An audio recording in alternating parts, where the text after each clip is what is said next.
This podcast is a member of the Place to Be Nation family. Visit us at placetobenation.com, the only place to be in your pop culture world. Everybody sees every week how bad Garvin beats up everybody and takes them with that big fist. But I tell you what, you see how AA is taking everything and giving it all back. Okay, Arn Anderson in some big trouble right here now. Arn Anderson's in big trouble. Tully, we got Ron. Okay, that's it. There's been a disqualification because of Blanchard running in, David. Tully, put the boost to him.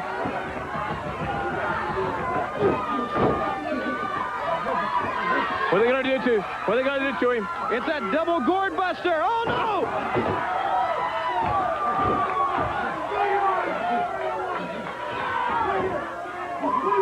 What are they going to do? They're trying to position him for something. Ron Garvin's out. Look at him. They're trying to position him. Look, what are they going to do? Oh! He used his boot on that right hand.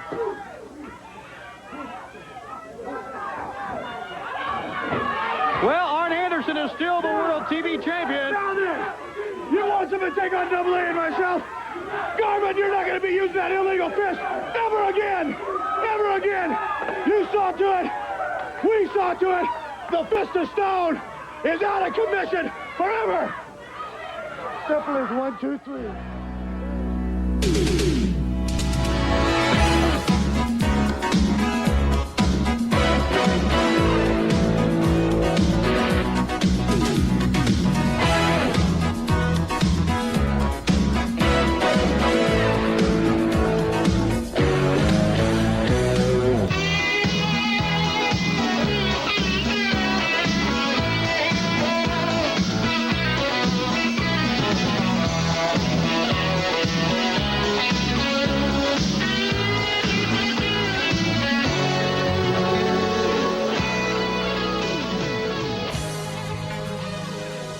Place to Be Nation Wrestling, welcome to episode number 37 of NWA Crock and Roll. And yes, I have returned. I am your host, Sean Kidd. I am back from scouting 1987 Crockett Cup locations. I cannot divulge where that will be tonight. I will divulge that at a later date, but I would first like to thank my co-hosts for what they did for the last 2 parts of March. They actually stepped in and did a great job, and probably not the last time that might happen, as real life sometimes takes form. But I would first like to say thank you to Mr. Colin McDougall. Colin, how are you? Thank you for being the host on our last 2 episodes. You're very welcome, Sean. Thank you for taking over the reins on my show for the next couple of. Joking aside, no, it was a pleasure. It was a pleasure. Our esteemed colleagues helped me along. So I can't take all or any of the credit, because I was steering the ship, but a bit nervous to begin with, but we got there eventually. Yeah, and I appreciate it, and I appreciate you letting me coming back to host your show. So thank you very much for that. You're very welcome. All right, and second up, Dr. G, how are you tonight? Good. Welcome back, Sean. It was I want to say Colin did a phenomenal job stepping in for you. He did. And he you do a great job with the show, and it was seamless. He did an awesome job. It was a fun time, and things are heating up here in Crockett, so we're getting into the thick of things here. We are. I think this year we're gonna really have a good time watching a lot of the stuff. Yeah, so I can't wait to break it down. Yeah, we're getting into Crockett Cup month, and I'll talk about that in a minute. Not just the real life NWA, but also in the 86 NWA. And last but certainly not least, Scott Shiflett, how are you tonight? The band is back together. I feel so much warmth in my heart that we're going to tackle a new month of Crockett here. March of 86 was so jam-packed. It took us a couple of months, and we're now in April. I am shocked that we have a new month. I thought March of 86 was just going to go forever. Well, you might feel that way after what I tell you about April. So, yeah, it is good to have everybody back together. And I know there was a lot of conversation. I've been listening to NWA Saturday Special, and Scott keeps bringing up, man, there were 4 parts of March, and that was just jam-packed. Well, I got news for you guys. April is even bigger because, unfortunately, not unfortunately or fortunately, but based on time constraints, we have 7 parts to April of 86. It is all mapped out. It will go all the way through Crockett Cup to the last week of April, so there is a lot to cover. But we are going to cover it in depth. As you know, I like to go very, very detailed, and I think April might be for me, it might be for us, because I've kind of scanned ahead a little bit into 86. April might be the busiest month of the whole entire year for 1986, which is saying something when you consider the Bash isn't even here yet. But, man, this one is a doozy. So before we jump into it, I would just like to say a couple things about the last episode, particularly. I did not see the Shaska Watley, Pez Watley promo coming, and just like you guys, I was totally shocked and surprised. I never thought in the history of this pod I would ever see a Jimmy Valiant angle where I would be excited for what's going to happen. So I really appreciate you guys covering that one. That for me was probably the biggest takeaway of March. Is there was a lot going on, but that is a huge surprise angle that I have not seen coming. So that was really cool. But as we start April, so this is part 1 of April. We are doing April 5th, 1986. So to start it off, we'll go through our champions list. World champion, still Ric Flair. U.S. champion, still Magnum TA. Our national champion is Tully Blanchard. TV champion, Arn Anderson. Our Mid-Atlantic champion, as you guys documented on the last set of shows, Black Bart coming out of nowhere to win another title. So I don't think any of us were clamoring for that. But I was surprised, just like you guys were, on how good that match actually was. Our tag team champions, the Midnight Express. The 6-man tag team champions, the Russians and Baron Von Raschke. And our junior heavyweight champion, who is most of the time out of sight, out of mind, Mr. Denny Brown. So, guys, with that, are you ready to jump into April 5th, 1986? Are you guys ready? Let's do it. All right. So first thing we're going to bring up, we have a house show. And I went back and forth with Colin. We were trying to research, like, all the house shows that I have on this pod or that we do always has a date. This one I put as the unknown. And we were trying to guess where it was from and all that. But, Colin, I just put Spring House Show 86 because I want to keep it a mystery until I figure out where it's at. So, but I think Mr. McDougal will be very happy with the first match we're going to cover from this house show. It is yet again another Magnum TA versus Nikita Koloff match. I feel like this is like our 100th one because I feel like it's nonstop with these guys. It was in a cage for the United States title. So different match, different environment, cage match. So kind of like we already know this feud's heating up, and we're not even in the summer yet where they're in the best of 7. So we have a cage match already here in April. So to start it out, Nikita attacks TA as he comes to the cage. The announcer is still doing the intros as he beats Magnum up. He throws TA into the cage multiple times and then pushes Tommy Young aside, which I think we all probably love because a lot of Tommy Young hate on this podcast. Magnum TA is now bleeding. Nikita misses an elbow and hits the cage. TA throws his shoulder into the cage, and then there's a hokey-looking atomic drop spot into the cage that Nikita sells like $1 million. TA gets a nice pile driver for 2. Then both men grab the other's hair and charge a cage, and both go down. And then Tommy just randomly starts counting to 3 while both are down, which makes no sense whatsoever. Then it is announced that the first man to the feet will win. TA is up first, and he wins. This was a weird cage match, guys. I was digging it until the end. I've never seen in the history of wrestling where he just counts to 3 on 2 people being down, and they said, okay, well, the next person that gets up wins. It's kind of some Dusty-level booking shit here. And probably some of the weirdest cage bullshit ever. But I thought it was an interesting way to keep them both strong because they didn't want to both lose. But I kind of enjoyed it till the end. I actually went 2 3/4 stars on this, and this was 10 minutes. So, Colin, as our resident Nikita Koloff stan, I will let you go first on how you felt about this match. Well, I think, first of all, I think we need to coin the new phrase, Tommy Young bullshit. Yes. Just creating arbitrary rules to suit himself. I think he couldn't, I think this is blatant, couldn't be arsed continuing to do his job, and he's thought, these guys could go forever, I'm just going to call it now. First guy to his feet wins. Very, very shady officiating indeed. I've also got the note that I loved at the start, that when the ring announcer's still going, even though these 2 guys are started, which was made even funnier when they announced Magnum to a massive pop from the crowd as he was getting his head rammed right into the cage. But yeah, other than the very strange officiating decisions from 5-time NWA referee of the year Tommy Young, I thought it was really good. I have been higher than most on these on this series so far.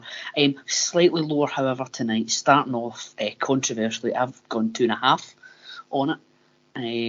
So slightly lower than yourself, Sean. But I thought it was another good outing from these two. Interesting.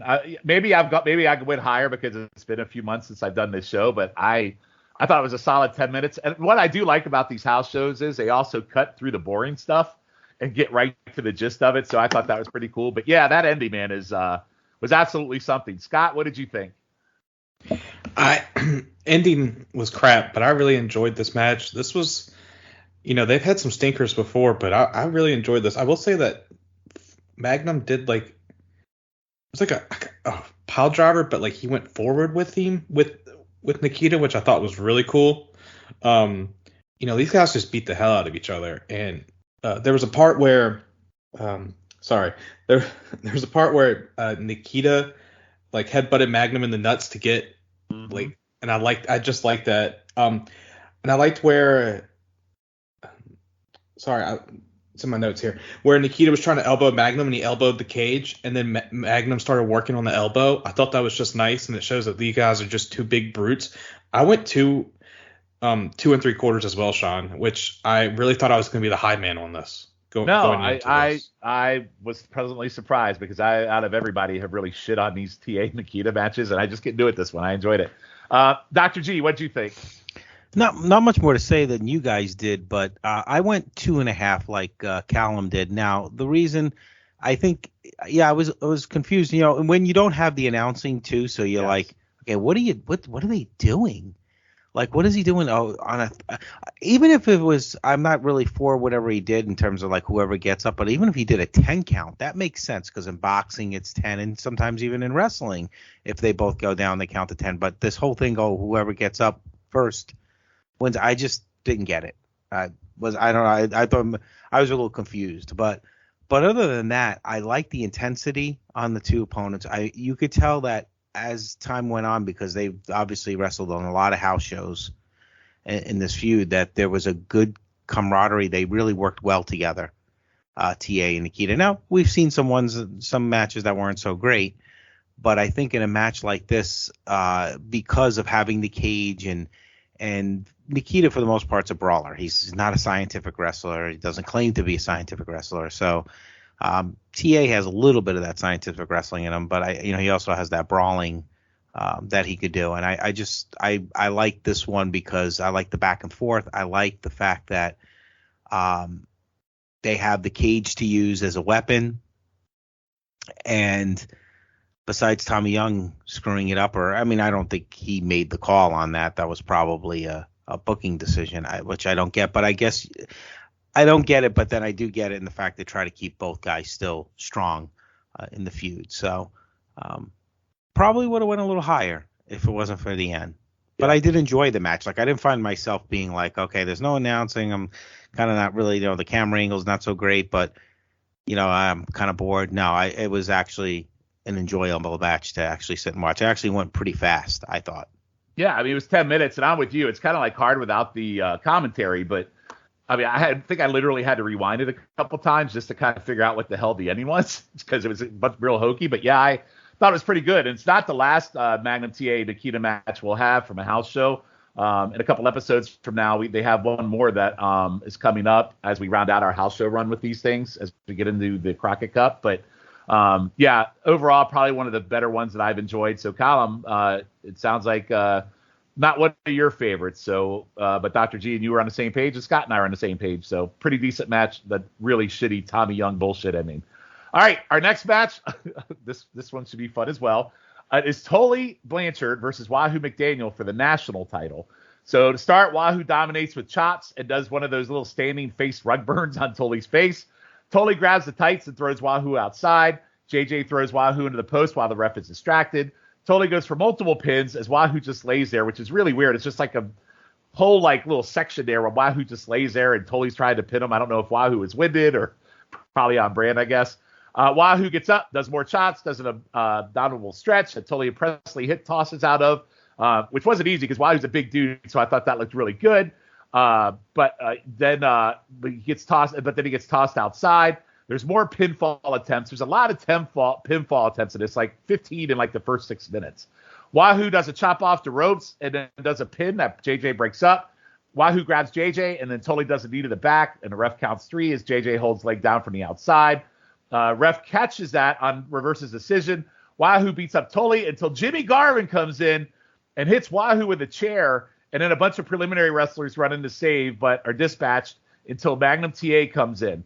I thought the match was pretty decent, but I love the after angle, especially for a house show. So Garvin and Wahoo have just been heating up, and then we'll reference later Wahoo brings up in a promo about being hit with a chair, and I assume it was from here. So really nice synergy there from a house show into what they do into this feud, and then to a show we're going to talk about here in a little bit. So, Scott, I will go to you first. I actually went 2.5 on this one. Scott. We are way off here. This match sucked. Really? Shit. Yeah. Okay. I did not like how Wahoo was basically on his back like a turtle for half the match. But I think for me it was more about the after angle than the match. I thought the match was just okay. Oh no, I love the after angle. Yeah. Like I really thought that was good. Like we see Jimmy Garvin has been talking trash, and we finally see him attack Wahoo, beating with the chair. That's my exact note, is that Jimmy attacks Wahoo with the chair after the match. I love how these angles this one thing I really love about Crockett is how all these angles, you're not on an island by yourself like we see with WWF, like even in 1986 and even now. But I just thought this match was bad. I'm probably going to catch hell for this. I'm giving this 3/4 of a star. Wow, I don't think it was that bad. But okay. All right. Well, color me surprised. Dr. G, what'd you think?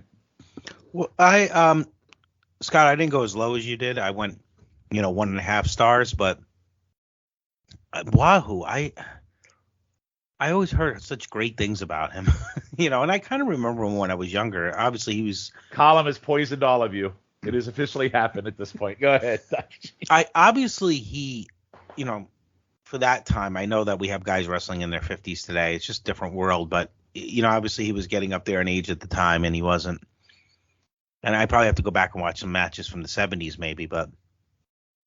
I mean, if you can't get with Tully to have a great match, I mean, I don't know. It was disappointing. I expected actually a better match than this.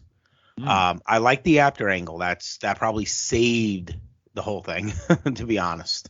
Okay. Well, I thought the other thing that saved it was only 8 minutes of match, so probably that didn't. Yeah, no, if it went longer. I think everybody's scores would have been different, but. I didn't rate it as bad as Scott did, but I mean, I thought there was some decent parts of the match, but the after angle probably gave me, brought it over the, over the 1 star for me. So. Wow. Okay. I'm way off. And Colin, I assume that you're not going to be any better or any different than anybody else except for me. Go ahead. It's my first match. Didn't go in. My first comment. I didn't go in automatically thinking it was going to be rubbish. I said, I hope this is a fight more than a wrestling match, per my recent praise of Wahoo. Oh no, it's a wrestling match, and there's a chin lock within 30 seconds. This isn't going to go well. Nothing is happening. One positive on it is I did my Wordle during this match. 5 out of 6 for. I made it far too difficult for myself with the first 2 words, but I got there eventually. So that's only 5 you'll be hearing for this match. Thank God for Jimmy Garvin. Good Lord, man. It would have been an improvement. After last month, it would have been an improvement anyway. Thank God for Jimmy Garvin. I feel so bad for Tully. 1 star. Wow. Well, I guess I'm the high man on the totem pole. I guess that's what happens when you take a break from the shows and you need your Crockett love. So, wow. All right, well, I guess I'll just eat shit on that one, and we'll move on to the next one. So not a great score for Tully and Wahoo. All right, our third match, another Ric Flair versus Dusty Rhodes world title match. So I'm curious what you guys think about this. My first note was Dusty came out to Midnight Rider, which I don't know if you can make it out in the background over all the cheering, but I definitely made that out. Dusty right away gets a quick figure 4. Rick sits up, and Dusty just smacks him in the face. Flair later takes a powder, and the ref stops him from leaving, and then Flair pushes him, and the ref also smacks him, which Flair getting smacked by Dusty and the ref all in the span of a few minutes was pretty great. Dusty does some limb work and dancing punches. The camera guy's yelling, "Oh, God," to Dusty, the guy holding the camera, as he knees Flair to the gut. Flair gets a nut shot in front of the great Tommy Young, who does absolutely nothing about it per usual. Flair takes control, but Dusty comes back with elbows and a suplex. He throws Flair into the ring post. Dusty throws Flair into Tommy Young by accident on a whip and gets a small package. Baby Doll pushes other ref outside, who's checking on Young, into the ring. Dusty gets a clothesline to Flair, gets 3, but foot on the ropes. Flair pulls Dusty down in the corner. A pin attempt with his foot on the ropes. Young pushes the foot off. Flair goes after Young at that point. Dusty hits Flair from behind, knocks both refs down. There's a cover with no ref again. Flair pulls the Dusty boot off and hits him for 2. Baby Doll gets up on the apron, and Flair maniacally goes after and attacks her. Dusty then grabs the boot, nails Flair, and gets the 3 count. The second ref saw the boot shot to Flair, and then he DQs Dusty as he was celebrating with the belt in hand. Dusty leaves with the belt anyway as Flair lays in the ring. Again, God, I hope I'm not overrating this match, but I absolutely loved every minute of it. I know there was a lot of chicanery and BS, but man, both Flair and Dusty were just on fire in this match and might stand out now as one of my favorites. I was torn. I think I went a little too high on this one. I was going to go 3 3/4, but I actually went 3.5. So I will go to you first, Dr. G. I really enjoyed this match because I know I've seen a lot of Dusty Flair matches when I was younger, and a lot of this same stuff with the false finishes and all that. So that you kind of expect. That's why when Dusty did beat him a couple times for the championship, it was such a surprise because it was always this kind of stuff going on. But you definitely could tell they have a chemistry, to work together. Dusty's not a scientific wrestler, so he's never claimed to be. So he just more was of a showman. But I thought I felt like at least it wasn't just like a typical match where we've done this 100 times. Like they put some energy into it.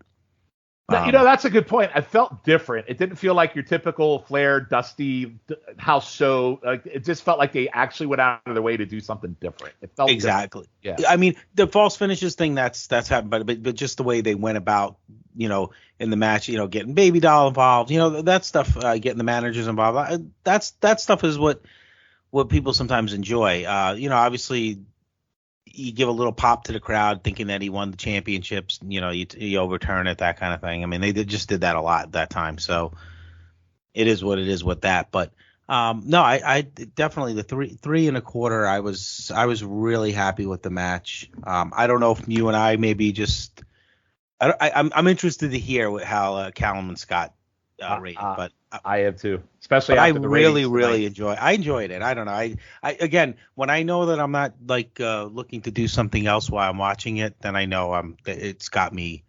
It's going to get at least a decent score. It's going to be 3 or higher. So, and this one did it for me. Got it, Colin. What'd you think? I really enjoyed it as well. I went in thinking it could have gone one or two ways, given how we've seen previous Dusty Flair matches. They're going to be really, really good, or it's going to be paint by numbers, Flair and Dusty, and thankfully it was the very, very good one. I had a note about Dusty's entrance theme as well. I thought he was coming out to the theme song of the highly acclaimed podcast Highway to the Impact Zone. But I'll take your because I think Top Gun was coming out very, very soon after this. However, I'm more than happy I'll have to go back. I'll have to go back and listen to it. You may be right. I thought I double checked it twice, but I could be totally wrong. I will double check. It would make sense that it would come out to Midnight Rider, to be fair. But so I'm happy to defer to your greater knowledge there, sir. Also noticed that the guy who was filming it was a massive Ric Flair fan. Yes. Yes. But the match, it's far exceeded my expectations than I thought going in. I thought it was really, really good up until they sort of started the finishing sequence, and I thought they were trying to be a bit too clever for their own good. I do have one of my notes is fucking Tommy Young again. Yes. The Ric Flair fan wanted Flair to kill Baby Doll, which I thought was a bit over the top. It looked like he was going to, man. Ric Flair went nuts on her. Oh, I mean, it all got a bit. I mean, it was wild, but the finish was wild and it got crazy at one point, as you say, because it looked as if he was going to take Baby Doll out. But It was, yeah. I think they were just trying. It was a bit too. They were trying to be a bit too cute with it. That being said, I've gone 3.25. I think it's brought down slightly by. I've really enjoyed it up until the sort of the move to the finishing sequence, and it just took it down for me a bit. But no, really enjoyed it. All right, and Tommy Young is starting to become the best bumper in Crockett, by the way. He takes more bumps than anybody on a regular basis at this point. So we all hate him, but it's a tragedy. Which is shocking because he's a referee. Yep. They do that. They do this. I mean, you start now that we're like 37 episodes into this show, and we've done literally a year of Crockett. It's very obvious that they do a lot of the same shit with Tommy Young. So that's one of the things you discover as you go in just great detail, and it's interesting to see they do this stuff at house shows too. All right, so 3.25. I went 3.5. Schiff, what'd you think? I guess I was in a mood after watching the past two matches. These three were from the same house show, right? Correct. Yep. And you wonder why Crockett went down the drain with these shitty endings. Yeah. Well, the endings, yes, but yes, of course. If I was frustrated as watching this on YouTube, I would not have been happy with the Pain fan. Yes, the crowd was rabid, but come on, like it's just ridiculous. I didn't feel this match as much as you guys did. I don't know if it's just because I probably should have walked around a little bit, maybe went to the concession stand after that Tully and Wahoo debacle. But I just thought this match was blah. We had the first ref bump because for some reason there was two refs outside. There was one ref from the inside and one ref from the outside. Dusty got the first visual pin right there. And well, if you remember, a while back they were talking about having two referees. There's one of Dusty's promos. Oh, I guess we'll have two referees. I think this is one of those deals where they did that at the house show. Okay. Yep. Yeah. So we had that, and then we had the dreaded Dusty finish where I remember as a young kid watching VHSs of like Clash of Champions where I would think like the Steiners or Sting would win, and they're like, nope, they threw him over the top rope. Dusty finish. And I don't know. I just didn't feel this match. I feel like I've watched better matches between these two guys. I went 2.25 stars. Man, we're all over the board tonight. I'm sorry. Like I really thought y'all would be more in line with me on that. To be completely honest, you thought wrong. I know. I'm legitimately shocked. Wow. But the thing is, I'm not shocked about the false pin. They did that stuff at house shows just to kind of pop the crowd, get the crowd to come back. I mean, that's just their formula at that time. But I used to go to a lot of WWF house shows, and you'd get nothing when you got you knew automatically there was never going to be a title change. At least they kind of gave you a little bit like that possibly something could happen with these shows. But too many false finishes. I agree with you, but I thought I just thought they had more intensity than some of the other matches that we've seen. And that's what I felt too. With them in this watch, I'm saying I've seen obviously better matches between the two, and other things that I've watched over the years. But for the ones that we've watched so far, yeah, I mean, I thought there was a different energy. Here's what I do like about these house shows. This one in particular, and the matches, we can say whatever we want. I mean, if you look at the first match, we got a cage match. We got something different that back in 1986, none of us would have understood them doing 3 counts on a cage and the first one wins. Like even as much bullshit as it is at a house show, I'm probably pretty stoked about that because my hero Magnum TA won a match, and I didn't really give a shit that it was BS, and then Tommy Young did his stuff. This is us, like, here we are, 2022, picking apart 86. So we got that. Tully versus Wahoo. You can say whatever you want about the match. The after angle was great. WWF didn't do matches like that where they did house show angles like that after. And then Flair versus Dusty. You know what? You talk about them being repetitive. This one brought a different energy. I could tell you by hook or by crook, Hulk Hogan's matches were verbatim the same match at every single house show. So that's what I like about these is there's diversities, there's differences. Yes, there's similarities, but at least they do stuff different that would make me want to keep going back to these house shows if I were a fan. That's my takeaway.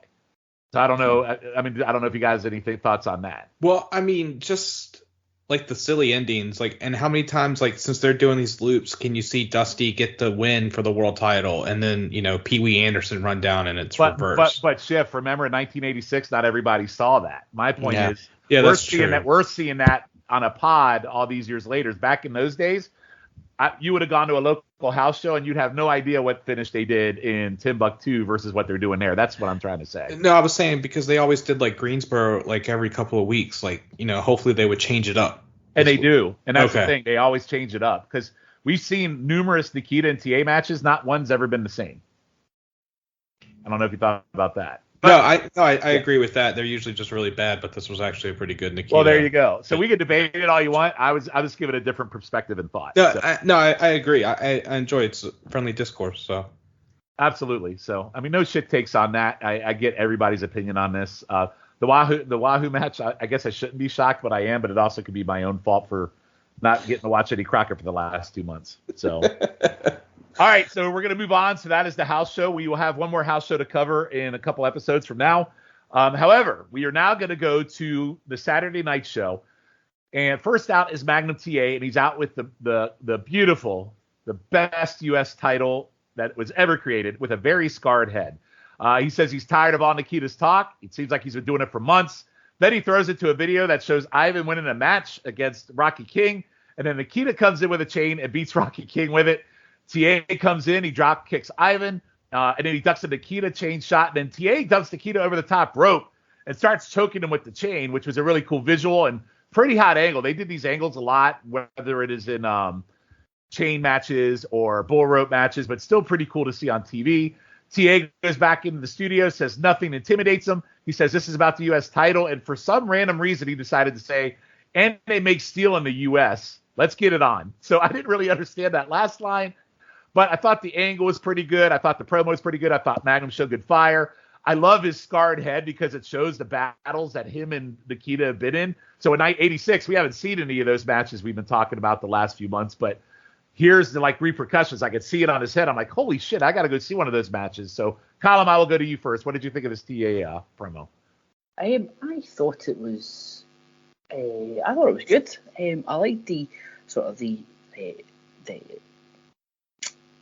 video recap of Koloff beating down Rocky King.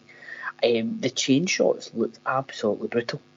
And the pop that Magnum gets when he comes out is ridiculous. I mean, it's absolutely outstanding. The reaction that he can get. I mean, he is. I think he's probably more popular than Dusty at this point. I think he is the number one babyface in the company at the minute. Because everything he touches, the crowd is just all over. And then the hanging bit at the end. Oh my God! I was not genuinely not expecting that. I think I had a double take watching it because I didn't expect it to come from sort of goody Magnum TA, but if he's been driven to that point now, so I think it's just all. It was just really, really, really good. Magnum's promos are hit or miss sometimes, but if you can intermingle it with video recaps of angles like that, then you can look past a couple of flubbed words here and there. Yeah, I also like it's kind of a slow build, right? You just throw in nuggets here and there every week. Like take the house show aside, it's like if we weren't watching the house show matches, but if you were just watching the weekly program, I love how every week there's a different nugget or added layer to the feud. And they're not even into the heat of this feud yet. We're still like 2 or 3 months away from this really going full on. So it's kind of cool how they just lay it out. It's really neat, I think. I like that. So, Scott, what did you think of this promo? Oh, God, Magnum was amazing in this promo. I loved it. Like, he was just so ferocious, and like he wanted him right then and there. And then you see the footage of Ivan beating up some opponent. Then Nikita's whipping the guy with the chain, and the crowd just loses their mind when Magnum runs in. Like, that's what I would want to see, like, going to a house show, is just that stuff, because you can just hear the roar of the crowd, and it's just for just about every wrestler on this roster right now. They're over to some crazy-ass degree, and I have here a Russian chain match coming up, which, as we're recording this, we just had an AEW chain match the night before, and, there's some dissenting thoughts on that, but I would love to see these two guys have a chain match, and hopefully it's on one of these shows so we can see it. Yeah, that'd be good. I'll reserve my comment on the said match that you referenced from last night, and I'll skip Yes, over that. we'll skip over that. Yeah, controversial takes on that one, but I'll leave that one alone. Dr. G, what did you think of this TA promo? Scott, I agree. Just the Magnum's intensity is unbelievable in this promo. And again, remember, I was very critical of him in the beginning, but he's definitely, you could see they're making him, he's making himself the top babyface, really, to be honest with you, because the crowd, I mean, when he came out in that video, the crowd erupted. And like you said, Scott, I think a lot of the wrestlers in this territory are over, but Magnum's definitely the guy they were going to give the championship. It's a shame, because it would have been interesting to see him as NWA World Champion, because the fans loved him. I mean, and you know what it is about his promos? Okay, he's not going to give you that flashy Ric Flair or that entertaining Dusty Rhodes promo. He's just that real promo. Like he could wrestle in the Attitude Era, in this current era, where, you know, probably teach some of these guys, where just you feel what he feels. And when you could do that, where you know he just wants to rip apart this Russian, and he would just be, I think he would be awesome even today, because he just has that realness about him. Like you feel like you want to be on his side. You want to fight for him, because he's so believable. So a very good promo. Again, you can't compare him to Flair or Dusty, don't get me wrong, but I like the realness that he portrays in his promos. I love, listen, he could have said whatever he want. For me, the visual of him with his scarred, beat to shit head with that U.S. title, that just fired me up. I love that U.S. title. It's my favorite. God, man, that is like my favorite. Like, I'm actually staring at it in my office right now, and I love that belt so much. But him, just like him with that scarred head, holding that belt and freaking just on fire, just... even though the girls kind of liked him, and he still had that rugged look to him, you know, with the scarred head. And, he really, really earned to be world heavyweight champion. It's just a shame what happened to him. I would have killed to gone to see a match between him and Nikita, but based on what we've seen, maybe it was better that I didn't, because it kept me fired up to see the long-term game. So, all right, so good promo there for Magnus. So we're going to move on to our next set of promos. Continuing the Jimmy Garvin and Wahoo McDaniel feud. It's two very different promos. It's like a tale of two cities. So this next promo, guys, I might like quite a bit, probably more than I should, because it's very funny to me. Jimmy Garvin comes out, says he has some depressing news. Says Wahoo's pride has gotten the best of him, and he came off the reservation, and he came looking for Garvin. He says Wahoo better not ever mess with his squeeze ever again. But that's not the bad news. The bad news is he's talked to doctors, and Wahoo is not the same. And the only thing I thought about when he said he's not the same, I was thinking, oh, yeah, this is probably a reference to his age underlying, which I love. But he goes, the doctors have told Garvin that Wahoo has swamp fever, and he won't face Wahoo until he brings him a doctor's note.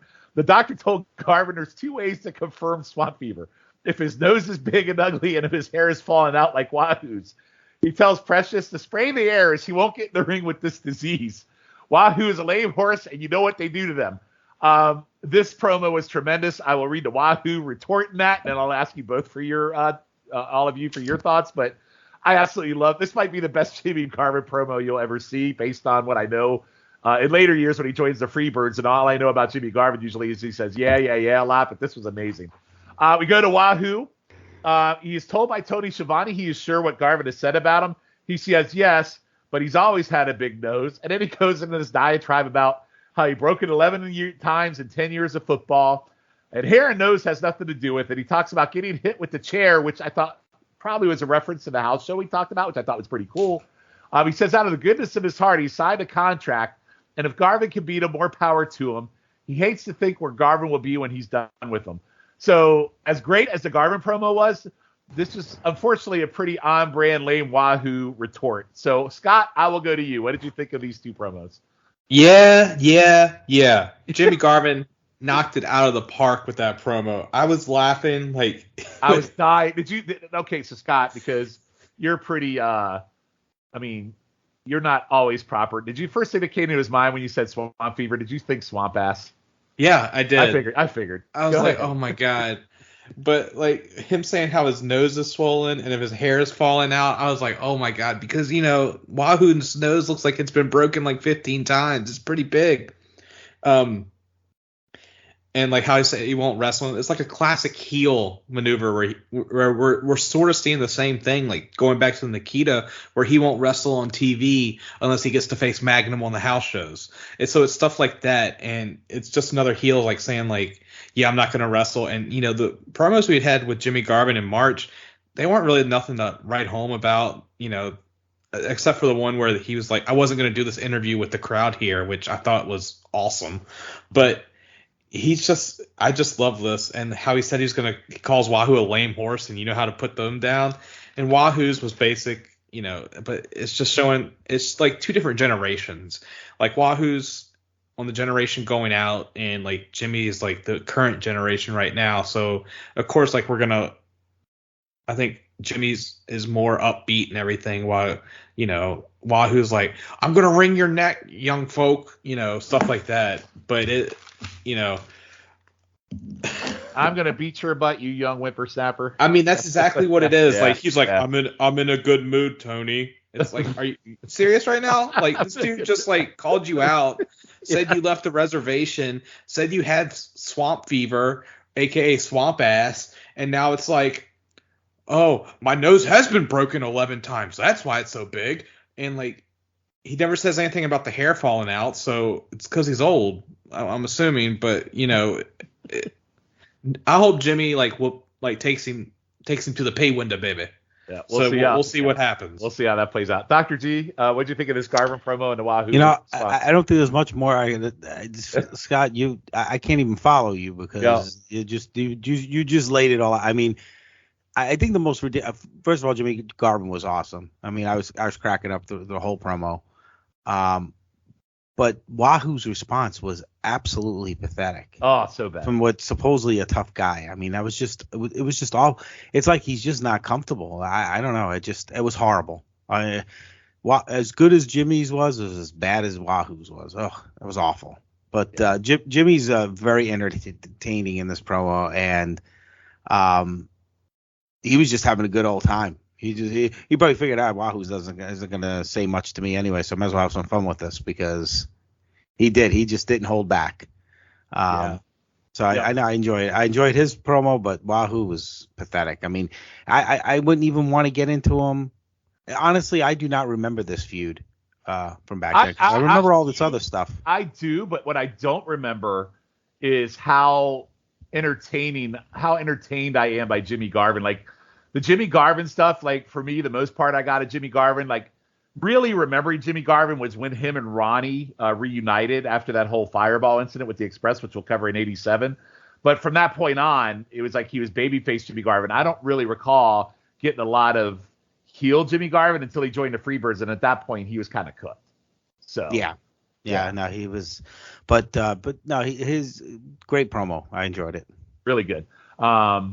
All right, Colin, saving the best for last on the Jimmy Garvin Wahoo thing. I'm sure you have a lot to say on this one. Well, yes. The Jimmy Garvin one, very strange promo.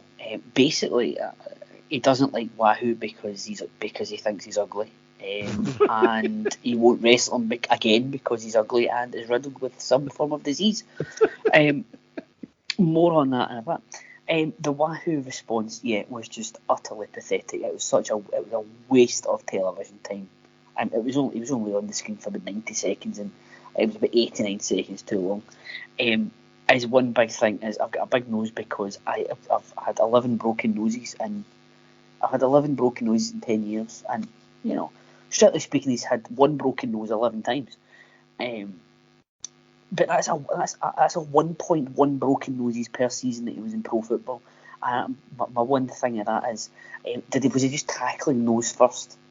I love you did Steiner math on the nose breakings. That's very funny. Well, thank you. If you're tackling nose first, was the position nose tackle named after his nose breaking prowess? It seems. I know they weren't wearing face masks, but that just seems inordinately high. However, I did do some research into swamp fever. You'll all be happy to know. Swamp fever is better known as equine infectious anemia, which affects horses, donkeys, mules, zebras, and other equine family animals. Oh my. And it is a retrovirus commonly transmitted by blood-sucking insects, which is why it's often confused with malaria. Now, if he said it was malaria, then you would go, okay, he's got malaria, that's very unfortunate. You take a tablet, you'll be fine in a couple of days. However, given the fact that he called him, what was it he said? What was it he called him at the end? Oh, a lame horse? Lame horse. Yes. A lame horse. Okay, layers to this promo. From my basic research, I am only assuming that Garvin is talking about the actual swamp fever. He's backhandedly accused Wahoo of being inappropriate with one of the aforementioned equine species. Oh my God! Oh my goodness, God. So, on the face of it, harmless, but the layers we're talking about, Jimmy Garvin's a smart guy. The layers that we're talking about here, I think, that's quite inappropriate for 6:05 in the afternoon. Wow. That take would definitely be something I would have expected from Scott Shiflett, not you, Colin. Yeah, I thought that was just made up, Callum. Yeah. I'm only presenting the facts, Sean. Okay, I appreciate your medical diagnosis research. It's pretty spot on. I thought we were going to go the route of, hey, you catch this, and I thought you were going to go somewhere along the lines of where Wahoo McDaniel was responsible for COVID-19. I thought we were going to go there at some point.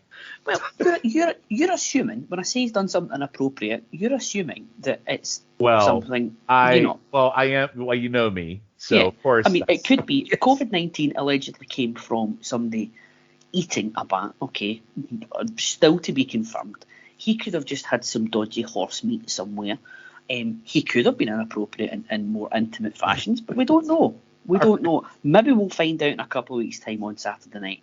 Oh, man. All right. Well, that was a cute take I certainly wasn't expecting, but I'll take it because I was very entertained by it. So at the end of the day, the Jimmy Garvin promo is absolutely amazing, and Wahoo continues to disappoint as we go. And unfortunately, guys, we have a lot of Wahoo in 86 and a lot of Wahoo coming up in May and April, actually. So we'll string along through it, and we'll just hopefully Jimmy Garvin can carry that feud. All right, so then we're moving on. So we have a segment here with Arn Anderson, and he is defending the TV title against Ronnie Garvin tonight in a rematch from one we watched a couple of shows ago, which was really good. So we'll do the promo, and we'll talk about the match, and then I'll go to you guys. So Tony, as Arn comes out, says, has a tough title response today. Arn says, a few weeks ago, Ron had a chance of greatness on TV. He brags about not being all talk and a fighting champ, unlike Dusty. Puts his reputation and meal ticket on the line each week. It's his belt, and he's earned it. Says he will fight all contenders. Nothing pretty about him, as an Anderson can't help but be full of pride and guts, and tells audience to shut up, as he is a champ for as long as he wants to be, and it has been Tony's pleasure. So then we'll go over to the match. So rematch from a few weeks ago, Arn Anderson versus Ronnie Garvin. This sets up something pretty cool at the end. So there's some good mat work between the two to start, which I thought was very believable. Garvin chops, headbutts, and punch to the head. He works the arm as crowd chants "break it" very loudly. Garvin gets another right hand that gives David Crockett absolute orgasmic joy. David Crockett absolutely pops every time Garvin lands a punch. There's more mat work between the two. There's a cool submission where Ron has his leg on Arn's neck standing up while butting Arn's arm. It looked really, really cool, really good-looking submission. Tully comes out and starts voicing his disgust at Garvin's illegal fist, and nothing has been done about it as he continues to cheer Arn on. More great back and forth. At one point, Garvin cocks his fist and Arn rolls outside, and in a camera view, you can see Tully at studio desk proudly displaying his national title in his arms, which I love it when they do this display. Like, he's just standing there at the podium, and he's holding his national title, but the camera got it right in view as Arn bailed outside the ring. Sometimes it's the little things for me. JJ also does a great job of selling in this match. There are two members of two top teams in the cup, and it could cost someone $1 million. So nice little twist there by, I thought, JJ throwing in. Arn starts to fade in a Garvin stretch, and Tully runs in for the DQ. Chaos ensues. There's an awesome double gourd buster by Arn and Tully, which I absolutely love the double gourd buster. They wrap Garvin's hand around the post, and Tully beats it repeatedly with his shoe. Tully comes back to the podium and yells he will never use that illegal fist again. The Fist of Stone is out of commission forever. Arn says they are the team at the Cup to beat. This was a fantastic match, setting up some good stuff between Tully and Garvin for the national title. All in between the angle and the match, I went 3.5 stars. But I will go to Dr. G first the Arn promo, and then the match. The Arn promo, I just love Arn. I mean, he always gets his Dusty digs in. You ever notice that? Mm-hmm. Mm-hmm. He's not lying. Dusty, no, he was a shitty TV champion. He's not lying. And I just love how he played off that, and Arn's just phenomenal. I mean, we haven't seen a bad promo yet, so we're going to continue with that. Now, the Garvin Arn match, phenomenal. I gave it 3.5 stars. I loved it. I really, for a TV match, you can't beat it. And I love how the whole thing is because of the hands of stone, and they want to get at that hand, and how they took the shoe to the hand. I just love all that, all that detail to it. And I agree with you, Sean, and the angles of seeing, Tully standing there during the match with the national title. They always made their belts feel like they meant something, and they were much more than they probably were. Mm-hmm. And that's the one thing I love that the NWA did during this time. So, 3.5 stars. I mean, Arn and Garvin actually have pretty good chemistry as well, kind of like Garvin and Flair. I mean, yeah. We get another match between the two at a house show in a couple more episodes, so we do get one more match between them we'll get to talk about, so I'm pretty happy about that. But I think we're right on par there with 3.5. Interesting to see with Callum and Scott. I can't see them shitting on the match, but I don't know if they'll go as high as us. It's generational too, because there is a lot of mat work. There's a lot of things that the younger generation don't tend to like in this, so that's why I like to have it balanced out. But yeah, the after angle. The only thing I will say, maybe a little bit after angle, totally hitting it with the shoe. Maybe it could have been something a little bit better that could have sold how damaging the hand was on that post. But anyway, I loved it. So anyway, I will go to you next, Colin. What did you think of the promo and then the match?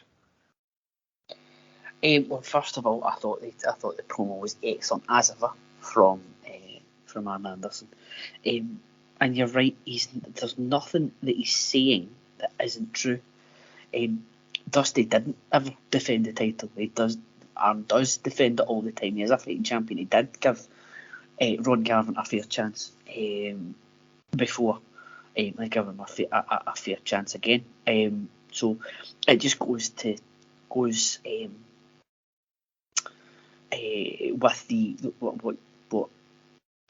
what am I trying to say here? Yeah, the best heels always believe what they're saying and tell the truth. Yeah. They're always telling the truth. It's the unfortunate truth. Mm-hmm. The match itself was superb as well.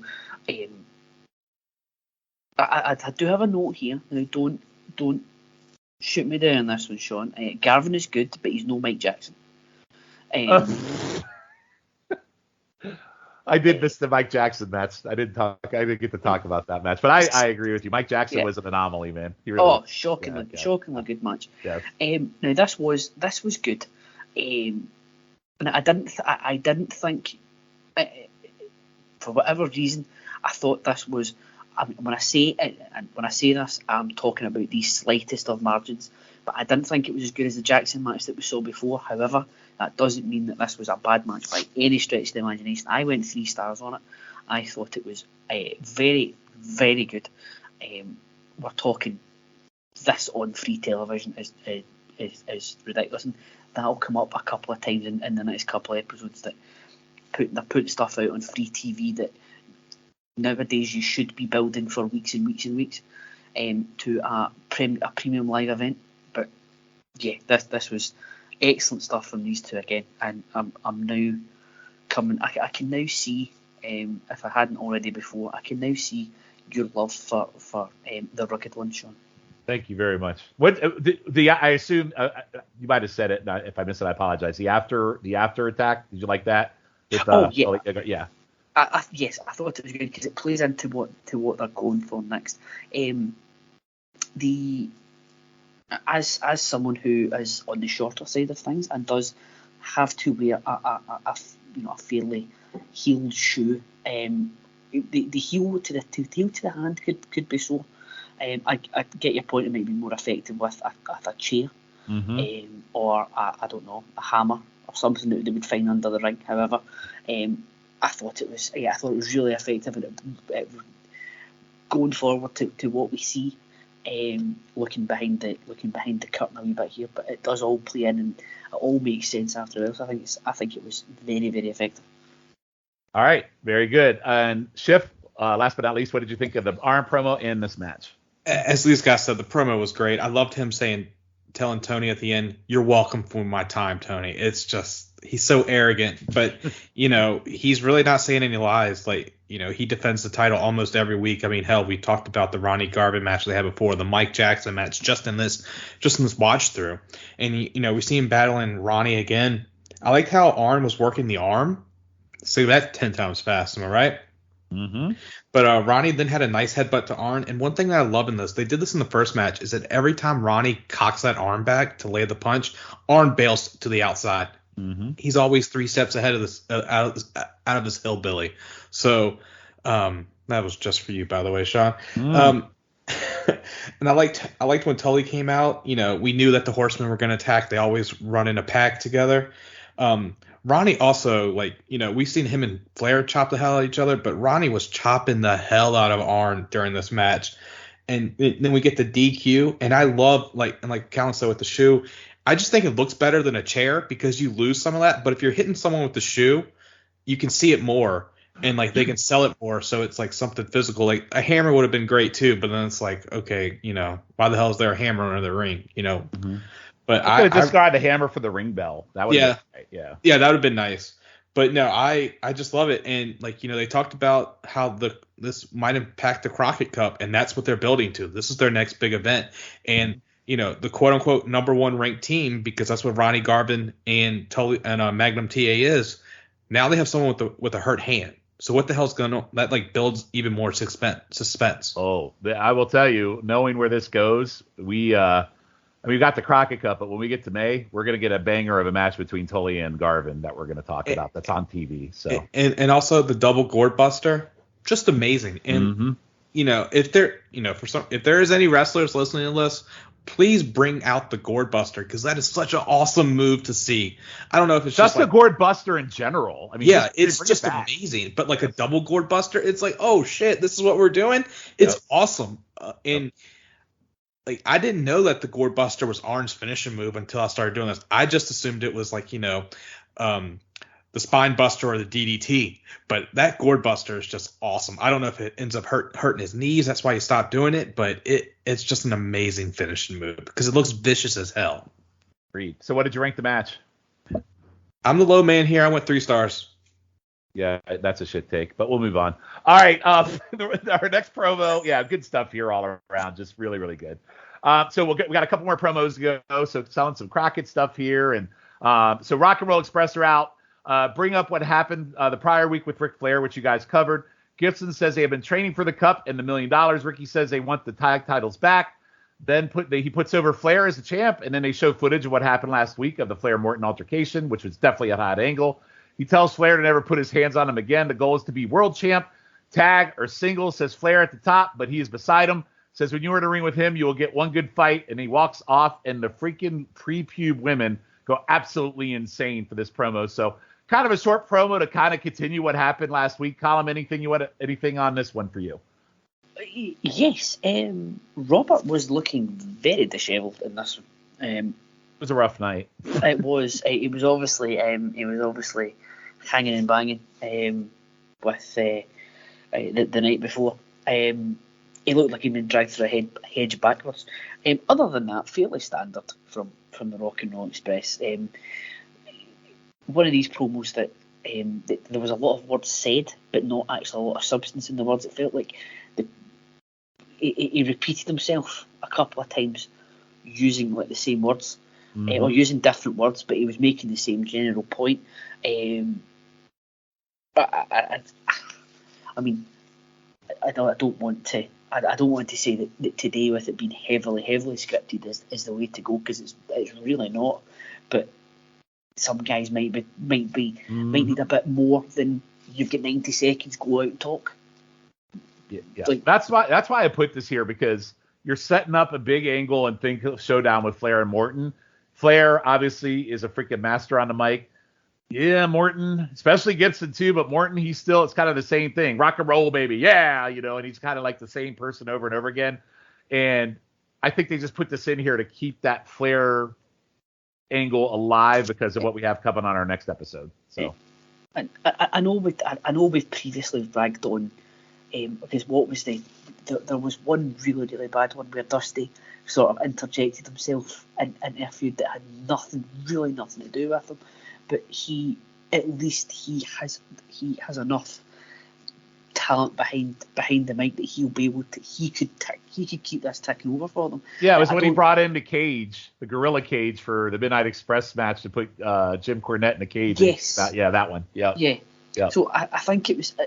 I'm not saying that they need to they need to have Dusty out there all the time, because then that's just fingering the pie Dusty again. But they need something. This might have been better had they just had the match and then they could have played it off that they're out of breath. Ricky says a couple of words here, keeps it going. I'm coming for you, Ric Flair, sort of thing. But they're not known for their promo skills, so I can't rag on it too much. Well, what you just said about maybe had the match and then a couple words, we might be seeing that in our next episode. So, spoiler alert.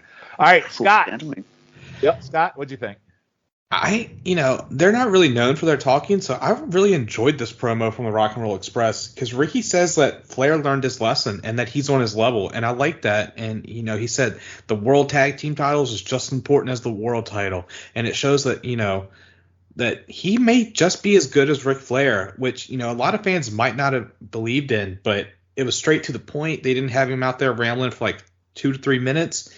I know he's not that great. He sort of repeated himself saying they were going to win $1 million in the Crockett Cup. That goes together, Ricky.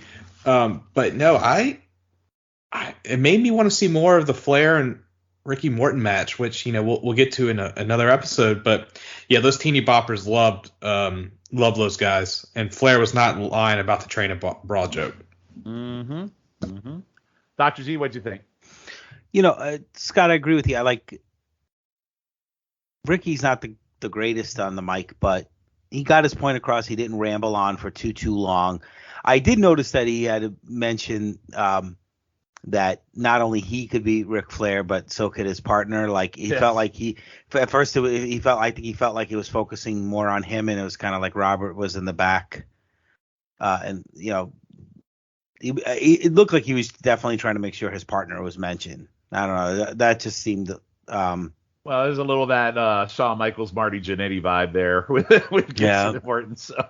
But I like the fact that mentioning the World Tag Team titles, is just as good as the World Heavyweight title, even though we know it's not. It makes the belts feel more important, just as important.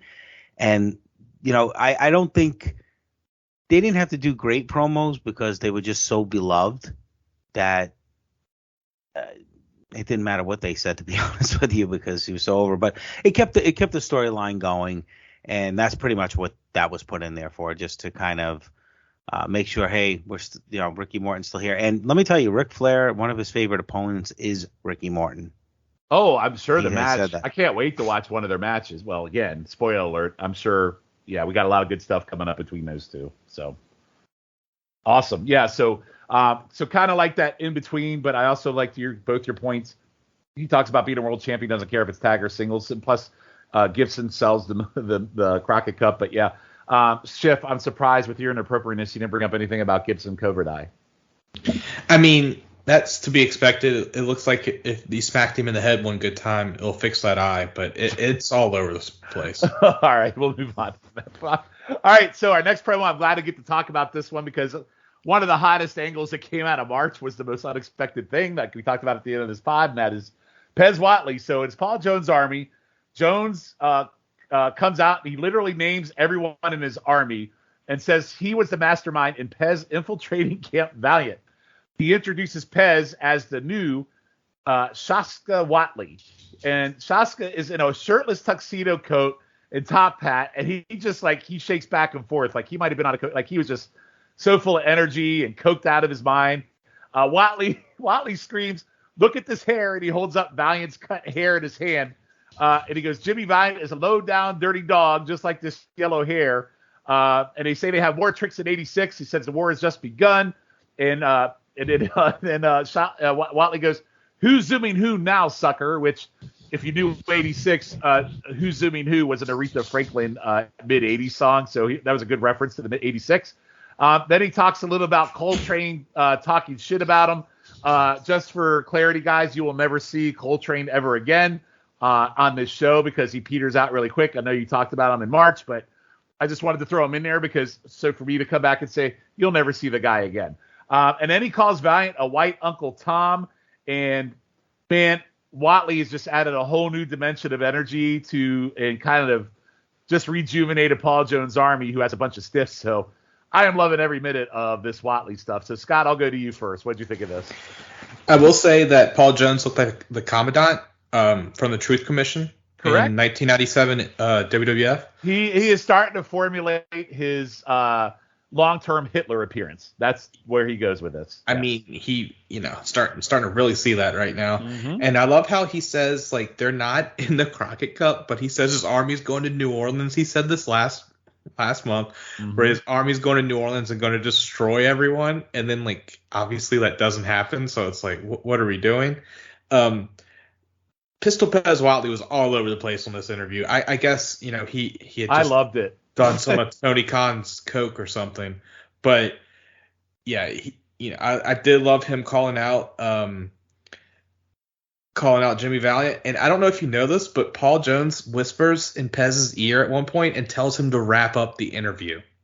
Oh wow, I didn't catch that. Yeah, because because Pez is like just rambling. And Paul just leans over, whispers in his ear, and Pez wraps it up in 15 seconds. Kayfabe, pal. I know, but it's like, I can't believe they kept that on. That's awesome. I love it. Hey, it's live. We're live, pal. Yeah, that's exactly. And he's like, No, I missed that. That's a good catch. Dr. G, what did you think of this crazy ass Whatley promo?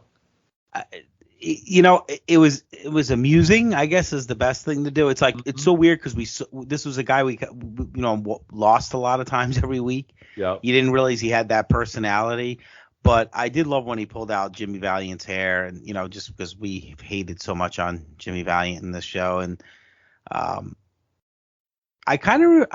this is a feud, believe it or not, I do remember from that time, which is kind of weird because... Well, it's mostly around the Bash time when they start doing those hair versus hair matches. That's what I remember. I don't remember the bill, but I remember those matches. Yes, Scott, I did notice what you were saying, and I was like, that's interesting. Maybe the guy, Paul Jones got like some kind of cue, all right, let's get this thing wrapped up. It's so weird because he just collects all these misfits. I kind of compare it to how Austin Idol has his little group. Mm-hmm. This is what Paul Jones is kind of or that's what they're creating now, like the Paul Jones army kind of thing. No, I agree, Dr. G. It's like the island of the misfit toys. You have, Pez Whatley, you have the Barbarian, then you have Tijo Khan, who, talking about cocaine, that man's eyes are like bugging out of his head. And you have Baron's part of that as well. So it's like some of you guys may do this. It's like doing like a fantasy football draft, and you're just picking all these random players from everywhere. That's really what it feels like right now. It does, and I think that was done on purpose to put some of these mid card guys with a manager, kind of some small feuds, just to kind of give them some relevancy. So this way you can build a card. The way they built cards in those days, where they kind of, with the opening match up to the main event. So I think that's pretty much what it's all about. But Shaska was entertaining, but then he started rambling a little too much. So it probably would have been a good promo, like if he would have cut it off a little bit sooner. But it was entertaining, especially seeing Jimmy Valiant's hair. So I enjoyed that part. Sounds like the Ho train is invading somebody's house. I actually live by the trains now. No, so. I know. I was popping for the train in the background. That was good. Colin, what did you think of this promo? I've also got a comment on sort of the ragtag group that you see in front of you.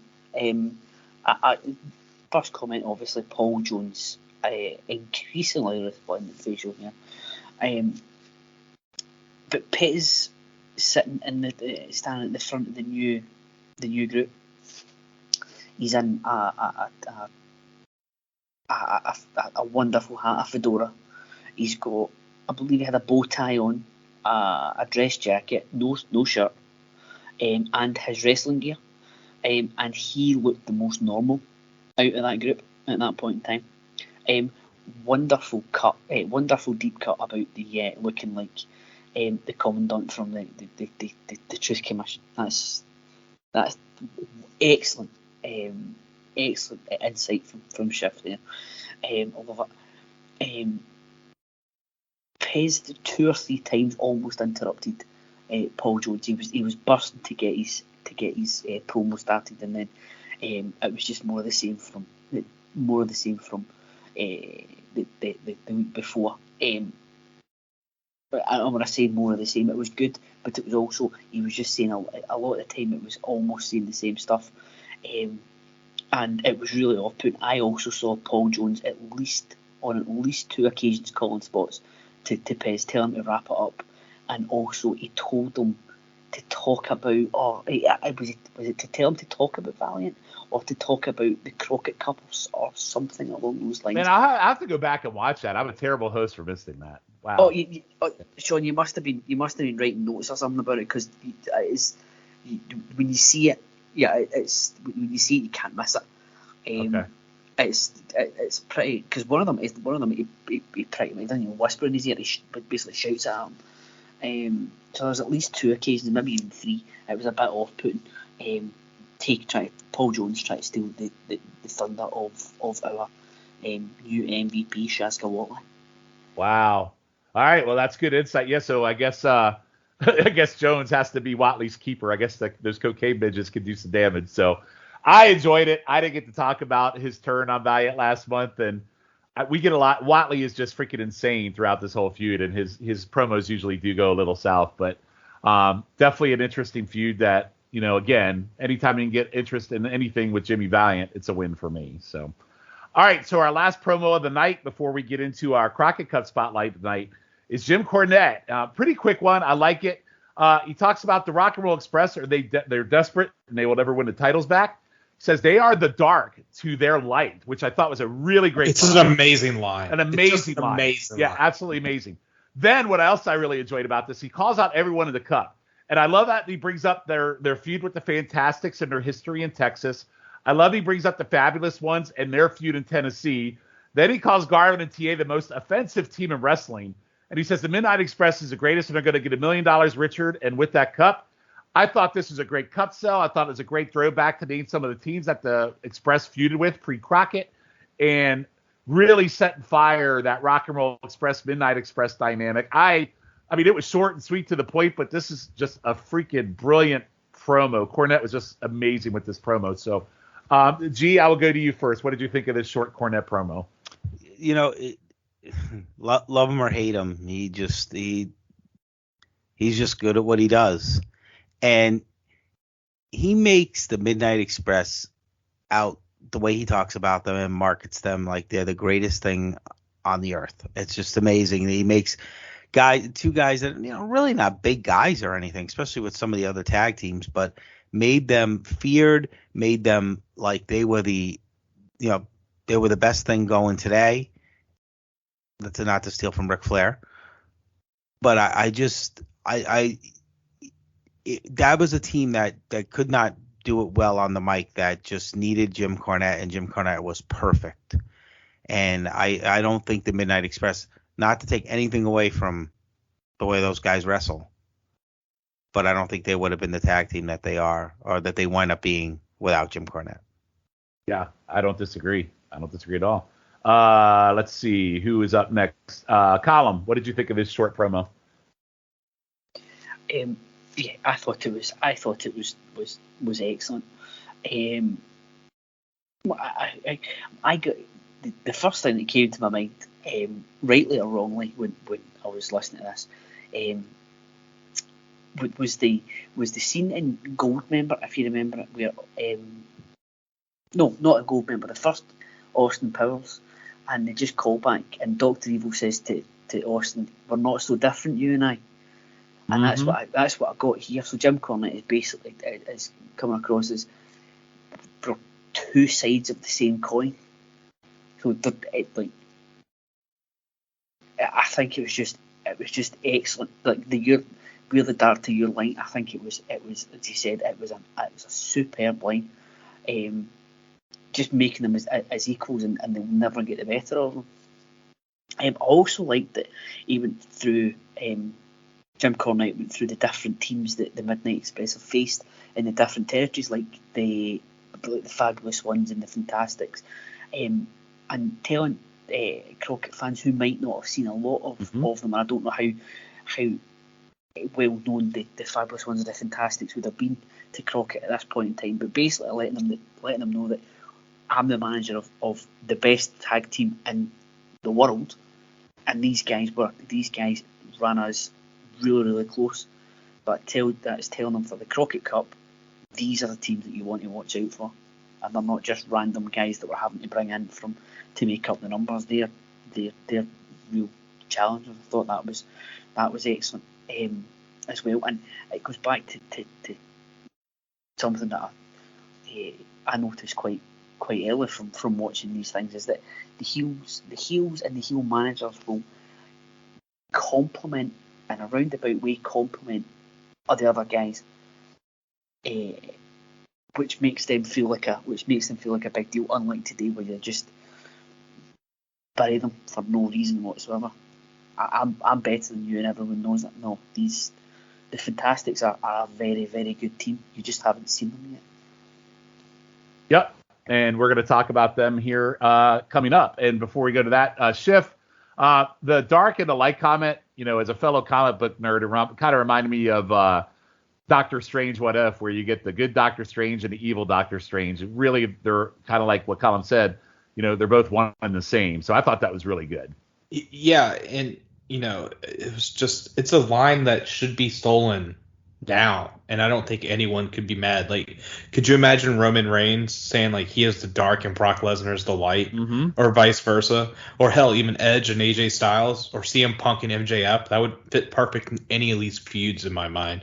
And it's such a good line. This shows how good of a talker, like Callum was saying, Cornette is, and Dr. G. Like, the Midnight Express would have just been like two, because, it's not like Bobby Eaton can cut a promo. Only times I've heard him talk, he has like marble mouth.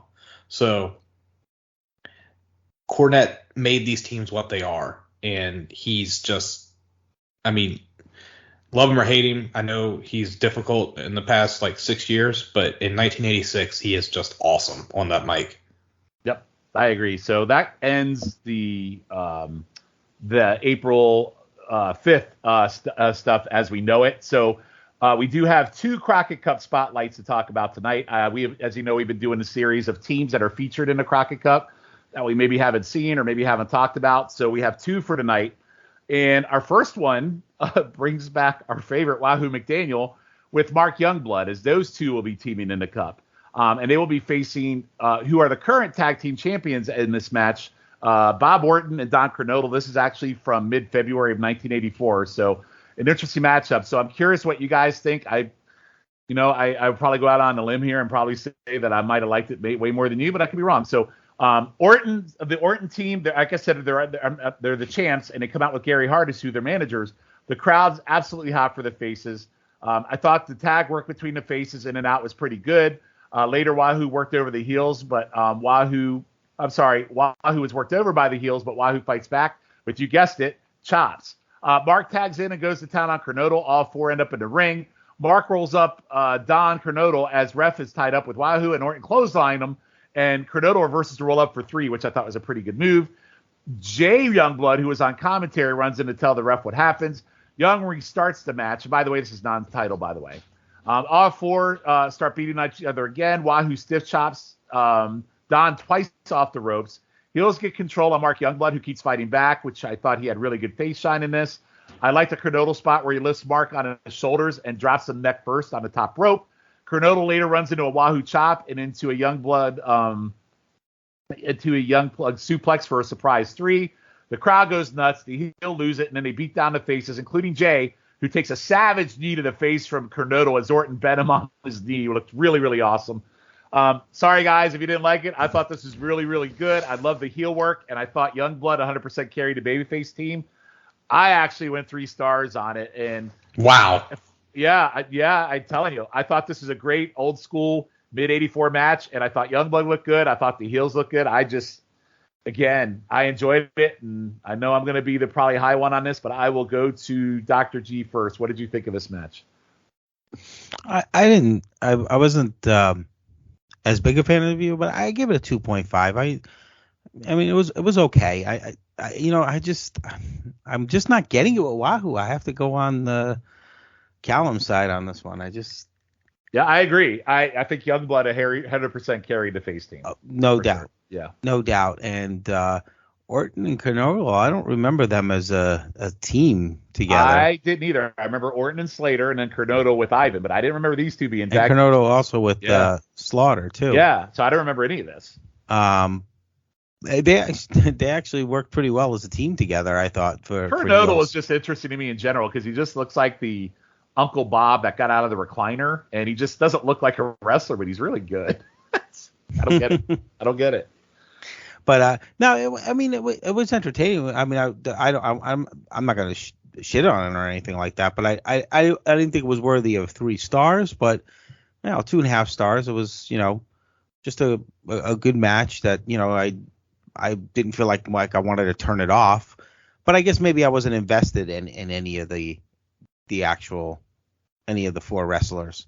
Although I was kind of impressed with Orton and Kernodle, but Wahoo Mark Youngblood didn't really do much for me, so maybe that's probably it. But 2.5 stars, I'll go on it. All right. So Scott, clearly you didn't like the match, so go ahead. No, I went 2.25 stars. So we're not too far off. I was just shocked that that's how much you gave it. With that, I thought that Youngblood played a great... I really liked the Orton Kernodle team. There was something about their heel work that I really enjoyed. So that's part of it. Oh, okay. I thought Youngblood played a great babyface in Peril. And was this the Youngblood that was the teammate with Ricky Steamboat, or was that his brother? I think I have to. Sorry. I have to think through that. I want to say it was his brother, or maybe it was Mark. I don't know. That was Jay, was it not? Yeah, it was Jay. I thought it was Jay. Yep. My apologies. He was the guy on commentary that got the knee at the end. Yeah, he was pretty annoying because he was complaining for no reason. It's not like the heels were cheating when he was complaining. And I will say that Orton had a great stomp to Youngblood about halfway through the match. And Youngblood got the win with a suplex. I enjoyed it. But the knee to Jay Youngblood from the top was pretty awesome. Mm-hmm. So, like I said, I was just shocked. I thought it was just a basic match, but I really enjoyed it, even though it had Wahoo in it. But he was okay as the heavy, pretty much. Yeah. So, Callum, unfortunately, I wish we had gotten Orton and Kernodle in the Crockett Cup, but we do have Wahoo and Youngblood in it. But what did you think of this match? It was fine. It wasn't great, but it wasn't bad. It was perfectly fine. I've gone 2.25. I'm with Schiff on this one. Again, very questionable refereeing again. Restarting the... Mm-hmm. My point on this one is restarting the match on someone's word. Fair enough. We all make mistakes. It's always, it's not there's no shame in making the mistake. There's shame in not learning from your mistake. However, I do feel that if Tommy Young was to have Ric Flair or Tully Blanchard come down to the ring to say Ron Garvin cheated, would he restart the match? Probably not. So just because it's Jay Youngblood, it's okay. I think there should be an internal inquiry about some of the decisions that the guys make. All I'm saying. The match was good for the fact that it was Youngblood that was taking the heat, and he was the babyface in Peril because it kept Wahoo on the apron. The match takes a nosedive any time that Wahoo gets involved. I thought the post match was great. The decapitation device or the demolition device or whatever the move was called in the WWF. I genuinely thought it was going to take his head off. I mean, it was a great move. Looked really good.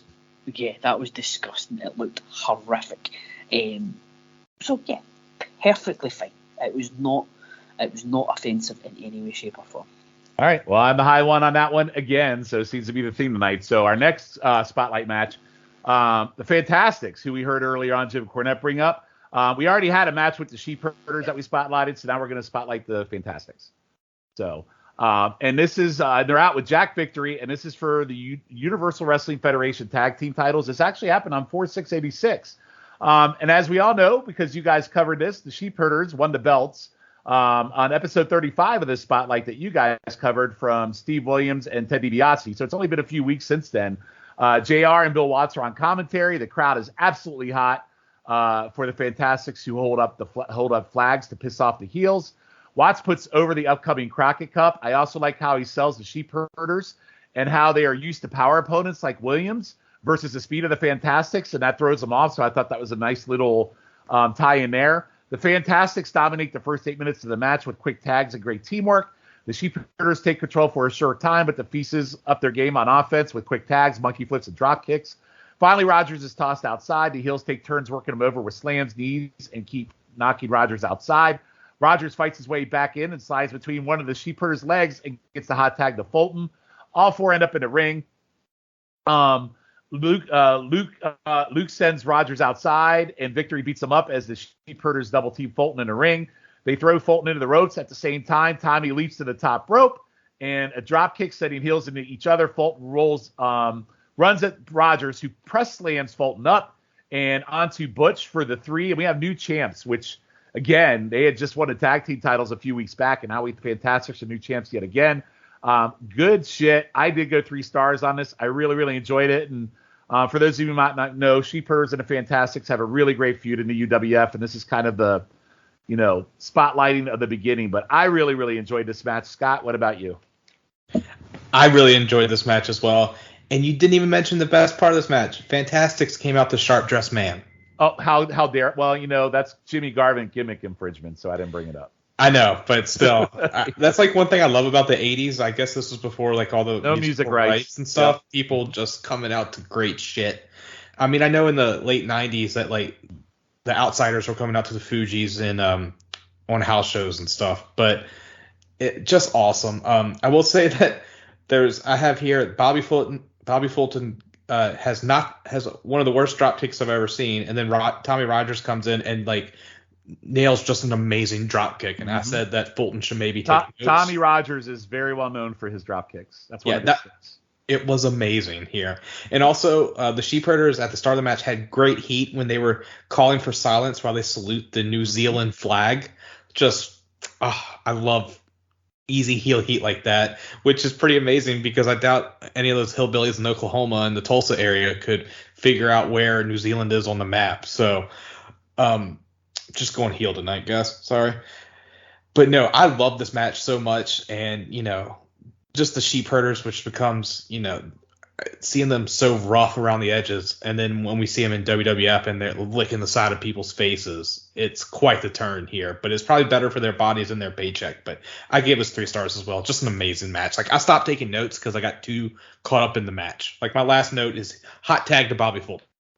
Yep, not the last we'll see of the Sheepherders at a spotlight match either. So we'll get more of them on our next episode. So I'm pretty excited about that. Colin, what did you think of this match? Is it wrong to say that it's utterly fantastic? I mean, is that just a bit too close to the pun? No, you're good. Yes, all right. Excellent match.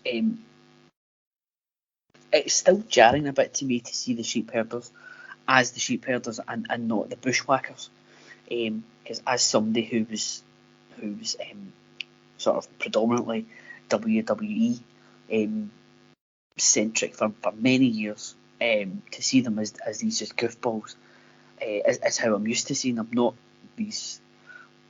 They do still have some over the top things, certainly that I've noticed, but it's nowhere near what they would become. So it's a pleasant change, and it's I don't think I'm spoiling anything for anybody. The Fantastics are excellent. I'm with Schiff. I don't have any notes on this one at all. I just sat back and watched it, and that's when I know that it's a good. I've gone 3 I've gone 3 stars on this one.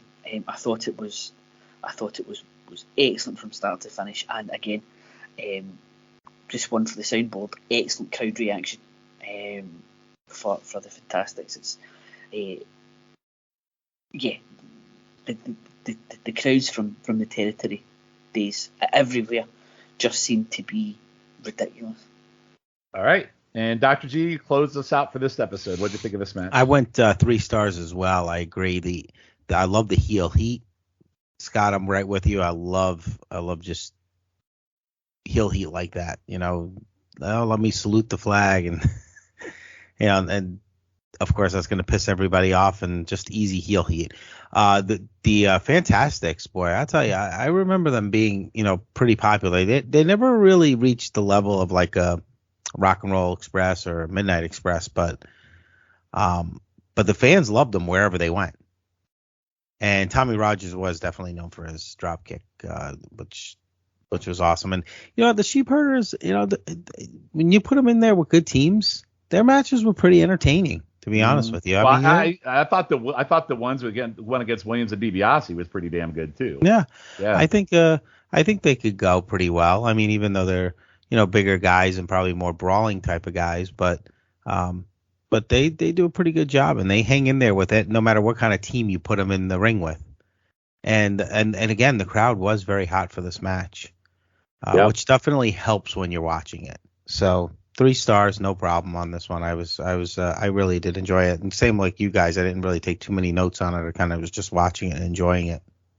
Those are sometimes the best ones. So so that's 2 more teams, the Fantastics and Wahoo and Youngblood, who will be in the Crockett Cup. Obviously, the Sheepherders are, and we'll actually see them again on our next episode against another team that's going to be in the Crockett Cup. So we're getting a lot of Sheepherders love watching them. So Wahoo and Youngblood, not so excited about. Fantastics and Sheepherders, I'm looking forward to what they bring to the table at the Crockett Cup when we get to that, when we start talking about that. All right, so guys, so that ends our episode. A lot of stuff happened. We talked about the house show that we had April 5th and April 6th. So you can see, like I said, April is pretty jam-packed because we only covered a couple days worth of stuff right here. So pretty good stuff. So we'll go right to our end of year award or end of episode awards. So the David Crockett Award, the best moment. I'm probably going to go for me the Ronnie Garvin angle with Tully beating him with the shoe. Schiff, what did you think? I agree. That was a hell of a thing, and it sets up possibly something that's probably going to happen later down the line with Garvin and Tully matches, and also impacts the Crockett Cup. All right, Callum? Same here. I think it would. I think it has to be, as you say. It leads to some interesting things down the line. All right, Dr. G?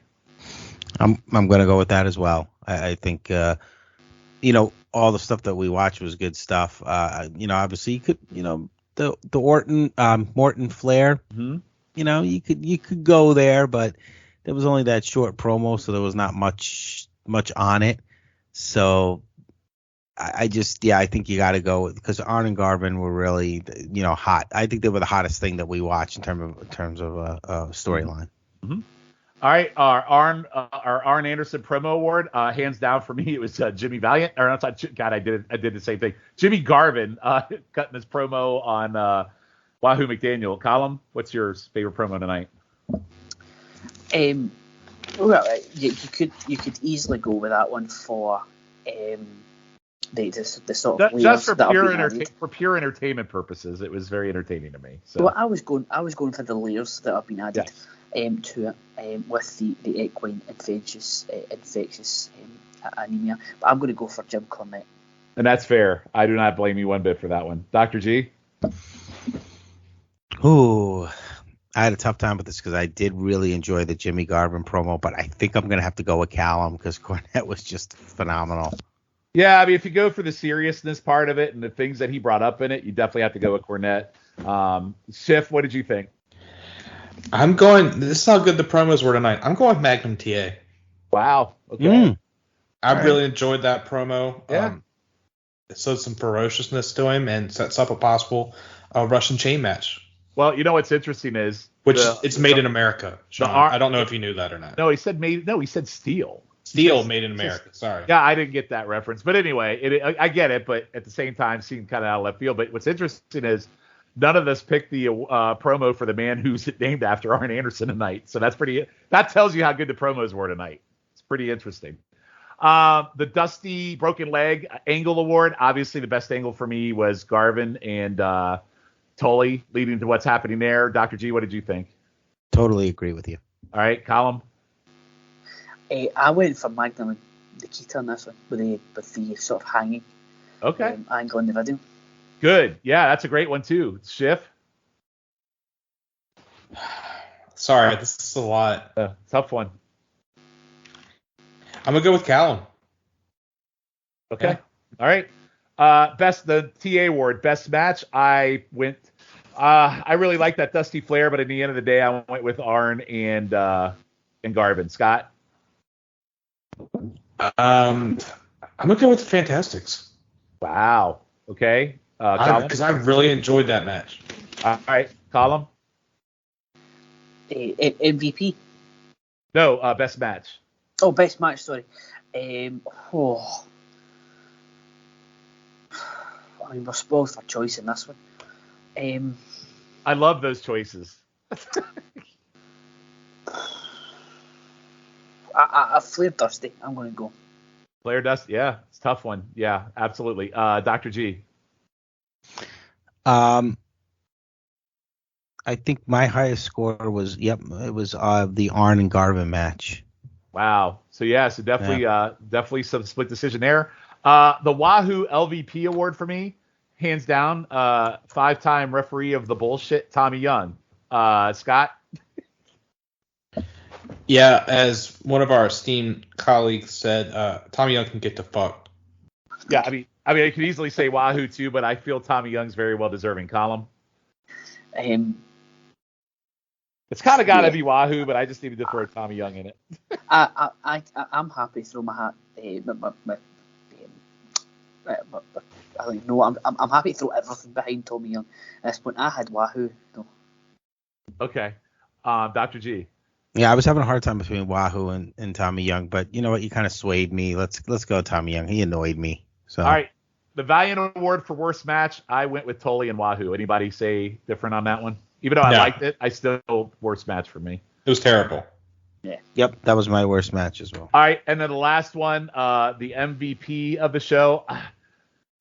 That's a tough one, man. You know what? I'm not going to say. I'll go to Scott first. Who was your MVP? I'm gonna go with Magnum. Interesting. So that one short promo. Excellent. Okay. Well, the promo and like he had like that match. I know the ending was shit, but I really enjoyed like that Nikita match. All right, Dr. G. I think I'm agree with Scott because Magnum, the match was really good. His promo was really good. Yeah, I'll go with Magnum. All right, Column. Again, tough one. Spoiled for choice in this one. I am going to have to go with Arn Anderson though. Yeah, I'm with you. He had the promo, then he had the match, and then he had that after match beatdown with Tully on Garvin. I'm going to go with It was Arn tough. Anderson. Yeah, it was very tough. Listen, in general, like the categories tonight were tough because I think we had a lot of good potpourri diversity in the night show, and there was some good, there was some bad, there was some great. So, April starting off hot for me, so I'm pretty excited to get into it and keep talking about it as we move forward. So that does it for April of part 1. Our next episode obviously will be April part 2. We will continue to talk about April, where we'll take a look at April 12th, 1986, and we'll highlight a couple more people that are in the tag team tournament for the Crockett Cup. So before we go, Dr. G, anything you would like to plug? Yep, you can listen to me on the NWA Saturday special. It drops every Saturday, except for occasionally we'll do a Sunday, depending on our schedule. But for the most part, it's every Saturday. We break down the current NWA, and things are heating up as we head into the Crockett Cup. So we're looking forward to that on the 19th and the 20th. And I know we'll have Twitch feeds on both days, and our pal Callum will take care of all that. So we look forward to we'll pump that up as we get closer, but we're looking forward to it. And I can be reached on Twitter at Dr. GPTB. All right, excellent. Colin McDougall. Yes, you can hear me on the Special Relations podcast every month with my good chaps Ben and Rory. I am talking all things, whatever comes into our head, approximately an hour before we go on air. I am one of the contributing voices on PTB and Pedestal. You'll hear me a few times in the next couple of months on that. And as Dr. G said, we're on the Twitch channel, YouTube channel, anything video content related. And we'll be doing that for the upcoming Crockett Cup. Both nights for the Crockett Cup. And both nights for WrestleMania as well. If I can get any takers from the home crew for that one. So you can find them on twitch.tv/PlaceToBeNation, PlaceToBeNation, all one word, on YouTube, PTBN Live on Facebook, and at PTBN YouTube on the Twitter. All right. Thank you, Colin. And Scott. Yeah, I can be found on Twitter at Scott_Shiflet. And starting to pick up the podcast once again. We got YouTube Roulette with Sean, Logan Crossland, Matt Souza, and Jake Williams. Pop Goes the Couch. We're taking a little bit of a break right now, but we'll be hitting it back up with Moon Knight. That's with Tim, Sean Kidd, and AA Andy Atherton. Battlestar in the 25th Century. We'll have a special episode coming soon with me and Sean.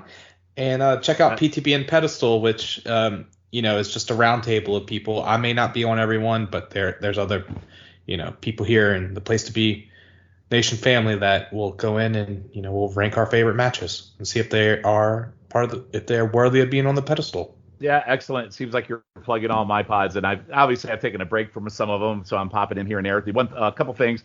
Yeah, that Battlestar episode we won't talk about. That'll probably be the most ridiculous one we've ever done, Scott, when we get done with it.